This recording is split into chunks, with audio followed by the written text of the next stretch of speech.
আসসালামু আলাইকুম। সুপ্রিয় দাখিল নবম দশম শ্রেণীর শিক্ষার্থীবৃন্দরা, আশা করি তোমরা সকলে ভালো আছো। তোমরা যে যেখান থেকে দেখছো তোমাদের সকলকে স্বাগত। আমরা ধারাবাহিকভাবে ইলমে সরফের ক্লাস করে চলছি। তো ইলমে সরফের ক্লাসের আমরা ইসমে মাফউলের যে প্রশ্নগুলো ছিল সেগুলো শেষ করেছি। তো এখানে আমাদের মেইন বইতে যদি লক্ষ্য করি তাহলে আমাদের এখানে মেইন বইতে এই যে ইসমে মুশতাকের ক্ষেত্রে ৬টা প্রশ্ন ছিল, ৬টা প্রশ্ন শেষ করেছি। তো এখন কথা হচ্ছে আমাদের এরপরেও ইলমে মুস্তাকের যে ৭টা প্রকার ছিল এক্সট্রা দুটো, যেটা সম্পর্কে কোনো কোশ্চেন নাই, সেই সম্পর্কে আজকে আমরা একটু আলোচনা করব, যাতে করে আমরা চাচ্ছি যে এই ভিডিওগুলো এমনভাবে হোক উম, যাদের যাদের জানার ইচ্ছা আছে তাদের জানাটাও কমপ্লিট হয়ে যায় আরবিতে, এবং যাদের শুধু পরীক্ষা পাশ করার ইচ্ছা আছে তারাও যেন বিষয়টা কমপ্লিট হয়ে যায়। আর এবং এই যে বাকি দুটো বিষয় ইনক্লুড করবো আজকে তোমাদের এই ভিডিওতে, সেটা হচ্ছে এই যে তোমাদের কথার কথা এই প্রশ্ন দুটোর উপরে ভিডিও চলে আসলো, মানে প্রশ্ন চলে আসলো বোর্ডে, তখন তোমরা কিভাবে করবে। তো সেটার মাথায় রেখে আমি এই প্রশ্নগুলো দিচ্ছি। তো চলো কথা আর না বাড়াই। তো আজকে আমরা যেটা শিখবো সেটা হচ্ছে ইসমে জামান, মানে যেটাকে আমরা বলেছিলাম ইসমে জরফ। ইসমে জরফ এটা দুই প্রকার। ইসমে জরফ এটা দুই প্রকার। একটা হচ্ছে যে ইসমে মাকা, ইসমে জামান। ইসমু জামান। হুম ইসমু জামান, এই যে এটা আমরা শিখবো। তো দুই ভাগটাকে ওরা ইসমে জরফ না বলে ডাইরেক্ট বলেছে কি ইসমে জামান। ইসমে জামান এটাকে আমরা এখন দেখব ইসমে জামান কাকে বলে। ইসমে জামান আমরা বলবো ইসমুল মুশতাকুন, বরাবরের মতোই আগে যেভাবে বলেছি সেভাবেই। ইসমুল মুশতাকুন লিদালালি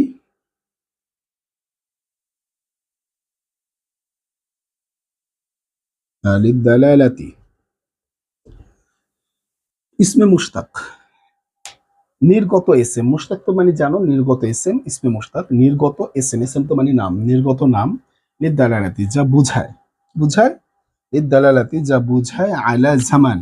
আলা জামান, আলা মানে কি প্রতি বুঝায়, জামানের প্রতি বুঝায়, ঠিক আছে। জামান সময়ের প্রতি নির্দেশ করে, মানে বুঝায় বা সময়ের প্রতি নির্দেশ করে। অকল ফি'লি, হুম অকুল ফি'লি।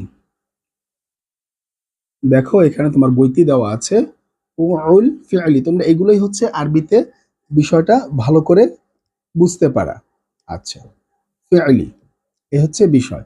উকুল ফি'লি জামান, উকুল ফি'লি, উকুল ফি'লি মুজাফ মুজাফ ইলাইহি। যাই হোক, এটা আমরা এখন এগুলো জানছি না, আমরা বেসিকটা জানছি যে এখানে কি বলেছে। ইসমে জামানের সংজ্ঞা তোমাকে যখন আরবিতে দিতে বলবে তখন তুমি আরবিতে কিভাবে লিখবা। দেখো তোমার গাইডে কিন্তু অনেক ধরনের আছে, সেগুলো তুমি যদি পার্সোনালি শিখতে চাও, স্যার আমি আরো এক্সট্রা খুঁজে একটা শিখতে চাই আরো বেশি অন্যরকম ভাবে, সেটা তোমার ব্যক্তিগত। গাইডে আছে, তুমি তুমি গাইডে খুঁজলে অনেক পাবা। তো তোমাকে সরকার যে বইটা দিয়েছে সেই বই থেকে আমরা বলছি। আর এই বই থেকে যদি তুমি লেখো, বারবার বলছি আমি, এই বই থেকে যদি পরীক্ষার খাতায় লেখো, তোমার একচুল পরিমাণ কাটা কিংবা একচুল পরিমাণ কোনো ধরনের সমস্যা হওয়ার আমি কোনো রাস্তা দেখছি না, কারণ সরকার এই বই দিয়েছে তোমাকে, এই বই থেকে এভাবে শিখেছো তুমি, এই বইটাই তুমি ওখানে দিয়ে এসেছো পরীক্ষায়। তো সেখানে প্রবলেম কি, সেখানে তুমি তো এখন ক্লাস 9-10 পড়ো, সরকার তো বুঝবে যে সরকার যা শিখেছে তাই আমি শিখেছি, ঠিক না। তো এই কারণে আমি তোমাদের জন্য এগুলাই বলছি বই থেকে, কারণ তোমরা অনেকে মেইন বইটাই বুঝছো না ভালো করে, গাইড নিয়ে ব্যস্ত, গাইড নিয়ে দৌড়দৌড়ি করো। কিন্তু আসলে তুমি যদি এক্সট্রা শিখতে চাও তাহলে সেটা তোমার কথা আলাদা, যে তুমি আরো মানে এলোবোরেটলি শিখতে চাও সেটা তুমি অন্য বই থেকে শিখতে পারো। সরকার শিখাচ্ছে এটা, মানে সরকারি বইতে, যে মেইন বইতে বলা আছে ইসমে মুশতাক এমন একটা মানে নির্গত এসএম, মানে যেখানে নির্গত এসএম কেন বলা হয়, ঠিক না, সেটা আমরা আস্তে ধীরে বুঝবো। আর সেজন্য বলছি যদি কেউ এগুলো শিখতে চাও একেবারে বিস্তারিত রূপে বিধানটাকে, তাহলে কিন্তু আমার এই চ্যানেলের প্লেলিস্ট আছে ইলমু সরফের উপরে ফুল কোর্স, ইলমু সরফের ফুল কোর্স একটা প্লেলিস্ট আছে, সেখানে বিস্তারিত আলোচনা করা আছে বাংলায়, ঠিক আছে। সেখান থেকে তোমরা সেটা শিখে আসতে পারো। এখন আমরা আরবিতে শিখছি। নির্গত এসএম, নির্গত যেটা ফেল থেকে বের হয়, মানে মাসদার থেকে বের হয়, সেই এসএমটা লিদালালাতি মানে বুঝায় কি, বুঝায় আয়লা জামান, জামানের প্রতি একটা নির্দেশ করে। জামানের প্রতি মানে সময়ের প্রতি নির্দেশ করা বুঝায়। ওকুল ফি'লি, ফি'লের কাজ সম্পাদিত হয়, যখন যেটা দ্বারা যেই সময়ে ফি'লের কাজটা সম্পাদিত হয় সেটা বুঝায়। ক্লিয়ার, বুঝতে পেরেছি। আবার একবার বলে দিই, নির্গত এসএম এমন নির্গত এসএম যা বুঝায় সময়ের প্রতি নির্দেশ করে, যেই যেই ফেলটা দ্বারা কাজ হওয়া বোঝায়। মানে এখন হচ্ছে অর্থটা হবে সময়ের প্রতি নির্দেশ করে এমন ইসেম বুঝায় যা ওই সময় কাজ সংগঠিত হয়, ওই সময় কাজ সংগঠিত হওয়া এমন একটা ইসেম বোঝায়। ঠিক আছে, এভাবে। আচ্ছা, এটা আসো। এরপরে এ সম্পর্কে তোমার মিসাল দেওয়া আছে, যেরকম আমি জন্মগ্রহণ করেছি, ঠিক না? আমি জন্মগ্রহণ করেছি, এটা সম্পর্কে তুমি কি বলবা? যদি তোমাকে বলা হয় আমি জন্মগ্রহণ করেছি, মিসাল যদি তোমাকে চায়, তাহলে তুমি এখানে এভাবে বলবা, মিসলুন ওয়ালাদা থেকে না, ওয়ালাদা আল ওয়ালাদ, এখানে বলবা মাউলুদুন, মাউলুদুন। এই যে মাউলুদুন, না মাউলুদুন না, এখানে হবে মাউলিদুন, মাউলিদুন। ঠিক আছে, কারণ এটা আমরা এখন শিখবো গঠন কিভাবে। যেরকম আমার জন্ম, আমার মানে বার্থডে, আমরা যে বলি না বার্থডে, মাউলুদি, আমরা এখানে যদি বলি মাউলুদি, আমার বার্থে, আমার বার্থে, মাউলুদি আমার বার্থে, এরকম আমার জন্ম তারিখ। তাহলে এবার আসি যে আমরা এটা কিভাবে গঠন করব, এই শব্দটা যে গঠিত হয়েছে কিভাবে গঠন হয়েছে, এটা হচ্ছে আমরা ইলমে সরফ শিখেছিলাম ছোট ক্লাসে 6-7 তারপরও আমরা এখন শিখছি আরবি টু আরবিতে। তো এখন আসো আমরা সওগুহু, ঠিক আছে, এটা কিভাবে গঠন করা হয়। সওগুহু, এটার সওগুহু হচ্ছে,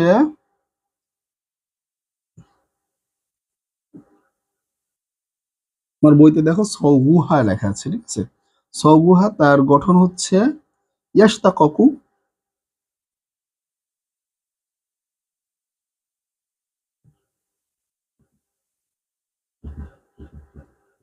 ইয়াশতা ইয়াশতাকু ইসমা,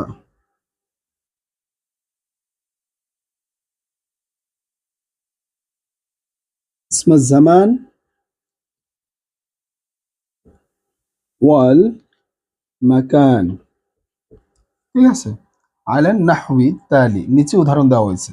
ঠিক আছে, নিচে উদাহরণ দেওয়া হয়েছে, এটা আমি লিখলাম না তোমার এখানে। মানে এটা কি আসতা কখন নির্গত হয় এসএম সমূহ জামান এবং মাকান থেকে, মানে সময় এবং স্থানের হিসাবে এটা বের হয়। যেরকম আউয়ালান, বলো দেখো, আউয়ালান একটা কথা বলছে যে তোমার ওখানে লেখা আছে, হুম, আউয়ালান, এই কথাটা বলে নিচে বলেছে মিন, এই যে, ঠিক আছে, মিনাল ফি'লি, মিনাল ফি'লি সুলাসি, মিনাল ফি'লি সুলাসি, মানে 3 অক্ষর বিশিষ্ট ফেল থেকে, 3 অক্ষর বিশিষ্ট ফেল থেকে বের হয়, 3 অক্ষর প্রথম যেটা 3 অক্ষর বিশিষ্ট ফেল থেকে বের হয়। ঠিক আছে, তো এখন আমি বারবার তোমাদের একটা কথা বলেছি, আমি যেভাবে লিখছি তোমরা পরীক্ষার খাতায় হুবহু এই স্টাইলই লিখবা, বোর্ড পরীক্ষা হোক আর যেখানে হোক এই স্টাইল লিখবা, সেই স্টাইল কিন্তু আমি সাজাচ্ছি, আবার বারবার এটা আমরা খেয়াল করি, বারবার বলছি কিন্তু। ঠিক আছে, তাহলে 1 নম্বর, এবার আসো 1 নম্বর কি বলছে। 1 নম্বরে কি বলছে, 1 নম্বরে বলছে আলা ওয়াজনি মাফউল, হুম, আলা ওয়াজনি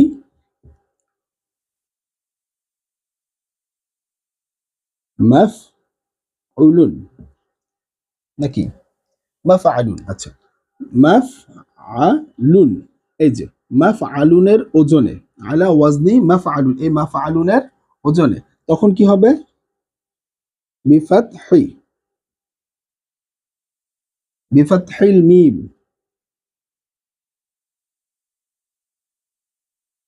বিফাতহিল মিম ওয়াল আইন। ঠিক আছে, ওয়াল আইনি ইযা কানা ফি'ল মু'তাল আখর, ইযা কানা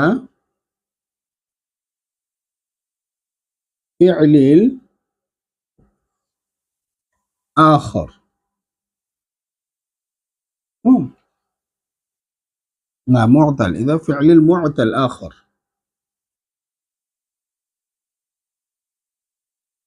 মু'তাল আখর, ছোট করে একটু লিখলাম। ঠিক আছে, দেখি দেখা যাচ্ছে কিনা, লেখাটা এদিক সেদিক উঠে গেছে সেটা বিষয় না, দেখা যাচ্ছে। ঠিক আছে, দেখা যাচ্ছে, যাই হোক দেখা যাচ্ছে, এটা হচ্ছে সবচেয়ে বড় কথা। তো আমরা এখানে লিখলাম, কি লিখলাম, কথাটা হচ্ছে এখানে কি লিখলাম, এখানে তিন অক্ষর বিশিষ্ট যেটা সুলাসি মুজাররদ আমরা জানি, সেইখান থেকে যদি গঠন করি আমরা, সেটা হচ্ছে আলা ওয়াজনি ফি'লি মাফআল। মাফআলের ওজনে কেন হবে? এই যে সেই কথাটা ব্যাখ্যা করছে এখানে। মাফআল এই ওজনে করতে হবে, ঠিক আছে? যেরকম এই যে মাফআলুন ওজনে আমরা একটু দেখছি, উদাহরণ দেখব এখন। যেমন এই যে বিফাতহিল মিম, ফাতহা, ফাতহা মানে মিমে জবর দ্বারা, এবং ওয়াল আইন, আইনে জবর দ্বারা, মিমে জবর দ্বারা প্রথমে আলামত মুদারিক ফেলে দিয়ে সেখানে আমরা জানি সেগুলো মিমে জবর দিব। আইন কালিমা যে থাকবে তাকেও জবর দিব। ইদা কানা যখন, ইদা কানা যখন হয়, যখন হবে, কখন? ইদা কান আল ফি'ল, ফেল যখন হবে কি মুআতাল, ফেলটা কি হবে মুআতাল, অর্থাৎ এই যে যে ফেলটা থেকে এটা তৈরি করেছি সেটা যদি কি হয় মুআতাল হয়, মানে আলিফ ওয়াও ইয়া হয়, এর কোনো একটি অক্ষর মানে আখর বলতে, আখর বলছে না শেষে, মানে শেষ হরফটা, এই যে লামটা, এই শেষ অক্ষরটা লাম আছে, এখানে তো অন্য হরফ আসবে, ঠিক না? সে অন্য হরফটা যদি আলিফ ওয়াও ইয়া এই তিনটা হরফের যে কোনো একটা হয়, হরফে ইল্লাত হয়, তাহলে এই গঠনে পড়তে হবে, মাফআল গঠনে পড়তে হবে, মাফআলের ওজনে পড়তে হবে, ঠিক আছে? মাফআলের ওজনে কখন পড়তে হবে? যখন এই শব্দের শেষ অক্ষরটা কি থাকবে, হরফে ইল্লাত থাকবে। একটু উদাহরণ স্যার, একটু উদাহরণ চলো উদাহরণ দেখি। উদাহরণ হচ্ছে যেরকম মাসআ, ঠিক আছে? এই যে মাসআ, এই এখানে খাড়া জবর হয়ে যাবে, ঠিক আছে? এরপরে রমায়া ছিল না, এটা ছিল কি সা ছিল, সা থেকে মাসআ, সা ইয়াসআ, সেখান থেকে মাসআ।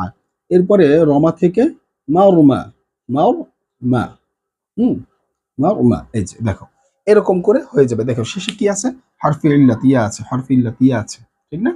শেষ অক্ষরে এরকম হবে, তখন যে এই মাফআলের ওজনে গঠিত হবে। এটা গেল প্রথম নিয়ম। আচ্ছা, এবার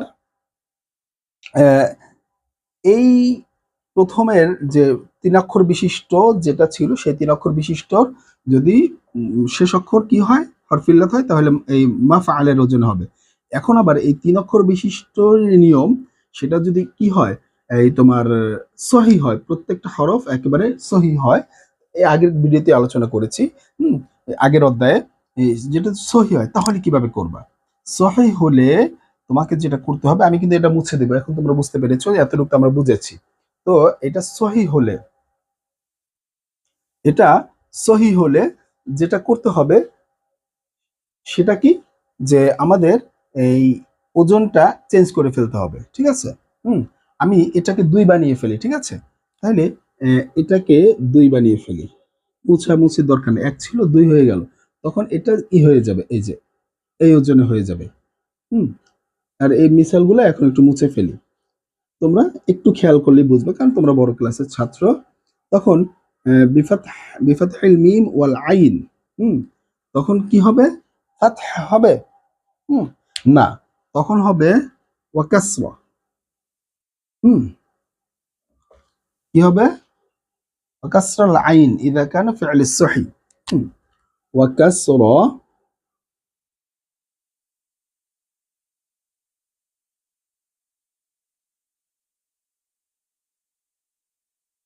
আইন ইযা কানা ফি'ল মু'তাল হবে না, তখন হবে ফি'লুস সহি, ফি'লুস সহি।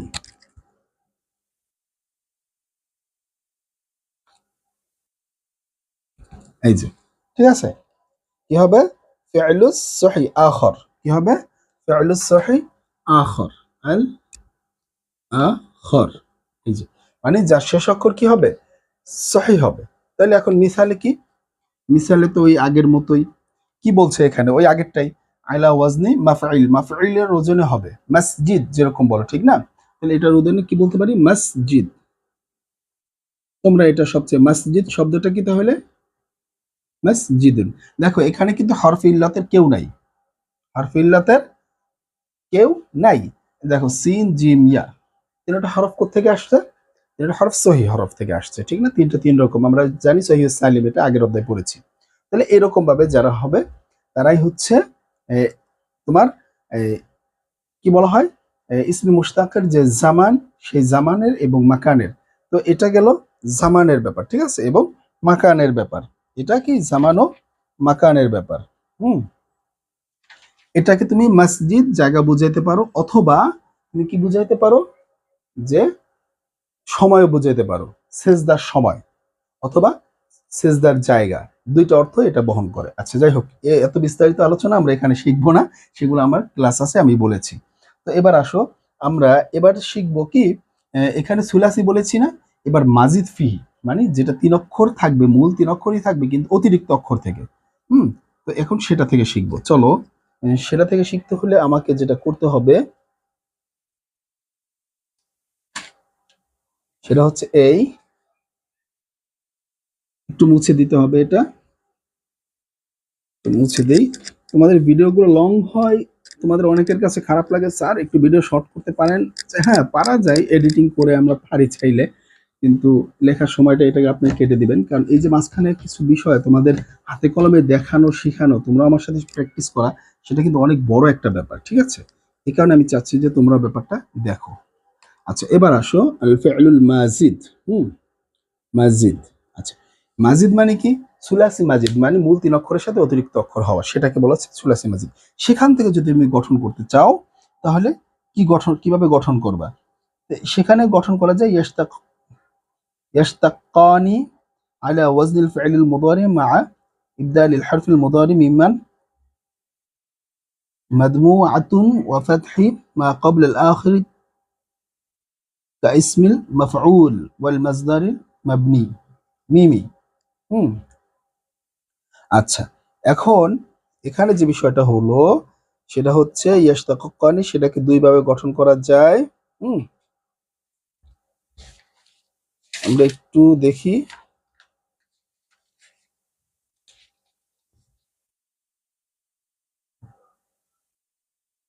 তাহলে মসজিদেরটা আমরা গঠন করলাম, মানে কি বলা হয়,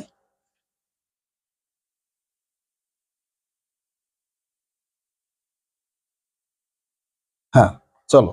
তাহলে এখন এখানে যেটা হবে, ফেলে মাঝি হতে দুটি, এ দুটি মুদারি, মানে ওজনে নির্গত এই ফেলিল মাজিদ গঠন করা প্রয়োজন। তো আমরা এই ফেলে মুজাররদ কিভাবে গঠন করতে হয় সে ব্যাপারে, মানে ফেলে মুজাররদ বলতে কি, জরফে ফেলে মুজাররদ থেকে কিভাবে জরফে জামান জরফে মাকান গঠন করতে হয় সেটা আমরা দেখলাম।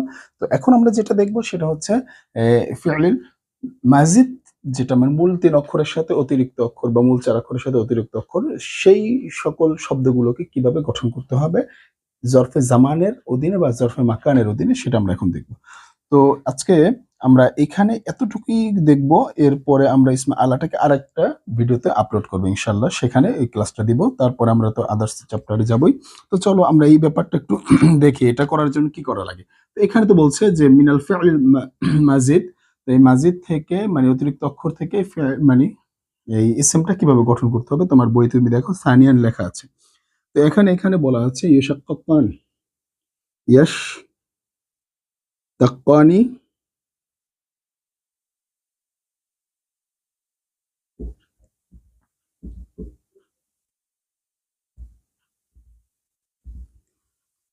يشتقان على وزن الفعل،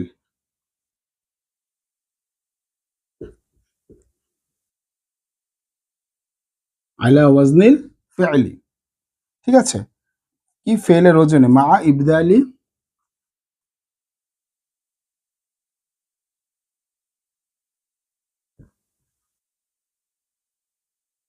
مع إبدال حرف المضارعة،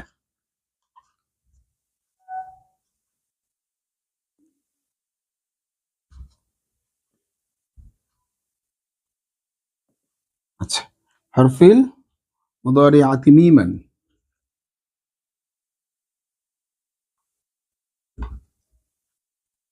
তারপরে হবে মাদমুমান,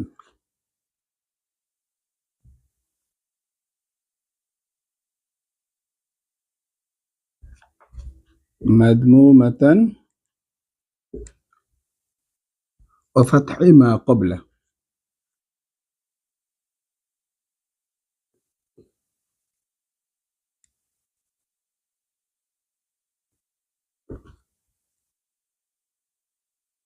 ما قبل آخر, আচ্ছা, এ হচ্ছে আমাদের ফেলে মাজিদের যে ব্যাপারটা, ফেলে মাজিদের ব্যাপারটা এটা করলে আমাদের হয়ে যাচ্ছে। তো এখন এখানে যে বিষয়টা আমরা দেখতে পাচ্ছি সেটা হচ্ছে এখানে বলা হচ্ছে ইয়াশতাক্কানি মানে ইয়াশতাকক ইয়াশতাক্কানি ইয়াশতাক্কানি মানে নির্গত হলো দুটি। দুটি আলা ওয়াজনি ফাইল মানে এটা যেহেতু দ্বিবচনের সিগা এত কিছু আমাদের হুবহু ব্যাখ্যা করতে হবে ব্যাপারটা এমন না। তো মানে বের হলো যেটা সেটা মুদারি থেকে যেটা বের হলো কি ওজনে? ফেল ওজন থেকে। ফেল হতে যেটা মুদারিটা ফেলে মাজিদ হতে যে মুদারিটা বের হলো সেই মুদারিটা এভাবে ইয়াশতাক্কানি যেটা বের হলো আলা ওয়াজনি ফাইল ফেল ওজন হতে মা ইবদাল পরিবর্তিত হয়ে মা ইবদাল পরিবর্তিত হয়ে ঠিক আছে? কি হবে? মুদারি হরফকে পরিবর্তন করবে কি? মা ইবদালি হারফান মা ইবদালি হারফান ফেলে মুদারি হরফকে এই যে মা মা পরিবর্তন করবে মা পরিবর্তন করবে হরফকে কারণ হরফকে মুদারিয়ার হরফকে পরিবর্তন করবে কি মিমান মুদারিয়ার হরফকে মিম দ্বারা পরিবর্তন করবে মাদমুমান পেশ যুক্ত মিম দ্বারা পরিবর্তন করবে মিমান মাদমুমান পেশ যুক্ত মিম দ্বারা পরিবর্তন করবে ওয়াফাতহি এবং জবর দিবে মা ক্বাবলা তার পূর্ববর্তী মানে অক্ষর শেষ অক্ষরের পূর্ববর্তী অক্ষরে কি দিবে ওয়াফাতহা জবর দিবে পূর্ববর্তী অক্ষরের শেষ অক্ষরে কি দিবে জবর দিবে আচ্ছা ঠিক আছে দেখি এখন হ্যাঁ এটার উদাহরণটা কি? উদাহরণটা যেটা বলবা যেরকম ইয়াজতামিউ যেরকম ইয়াজতামিউ মিসাল যদি বলো ইয়াজতামিউ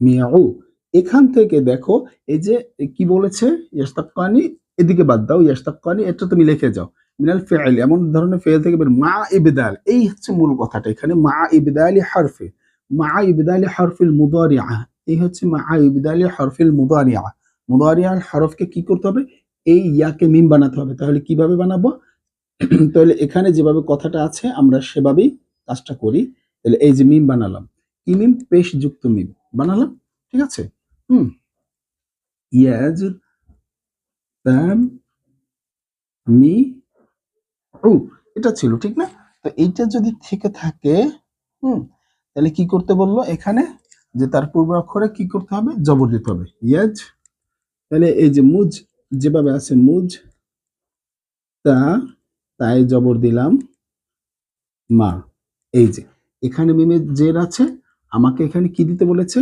জবর দিতে বলেছে এই যে শেষ অক্ষরে মা কবলাল আখর মানে শেষ অক্ষরের আগের অক্ষরে আখরের হরফ তাহলে মুজতা মাউল এই ওজনটা আমাকে গঠন করতে বলেছে ঠিক আছে আর এটা কি ফেলে মাজিদ থেকে আসছে কিভাবে চিনলাম ফেলে মাজিদ এই যে দেখো এখানে একটা তা দেখা যাচ্ছে এখানে একটা তা দেখা যাচ্ছে এই তাটা হচ্ছে অতিরিক্ত মূল অক্ষর হচ্ছে জিম মিম ইয়া মানে জিম মিম আইন এটা হচ্ছে মূল অক্ষর আর এখানে আমরা অতিরিক্ত অক্ষর হিসেবে তা এই কারণে আমরা বুঝতে পারলাম এগুলো যদি আমরা ওই ছোট ক্লাসে যারা পড়ছি বাব গুলো পড়েছি বা ইফআল ইফতিআল এগুলো পড়েছি ইস্তিফাল ইনফিআল এটা বাবে ইফতিআল থেকে এসেছে তাই ফাকার মানে আইন কালিমার ফা কালিমা বা আইন কালিমার মাঝখানে তা হয়েছে তাই এটা মাজিদ ফি মানে অতিরিক্ত হওয়া মূল অক্ষরের সাথে অতিরিক্ত অক্ষর হওয়া সেটাই তো আচ্ছা তো এই বিষয়টা আমরা ভালো করে বুঝতে পারলাম শিখতে পারলাম ইনশাআল্লাহ আমরা আশা করি এটা পারবো পরবর্তীতে আমরা এই ইসমে আলা বাকি আছে আমাদের এই টপিকে তো ইসমে আলাটা আমরা ইনশাআল্লাহ পরবর্তী ভিডিওতে দেখানো হবে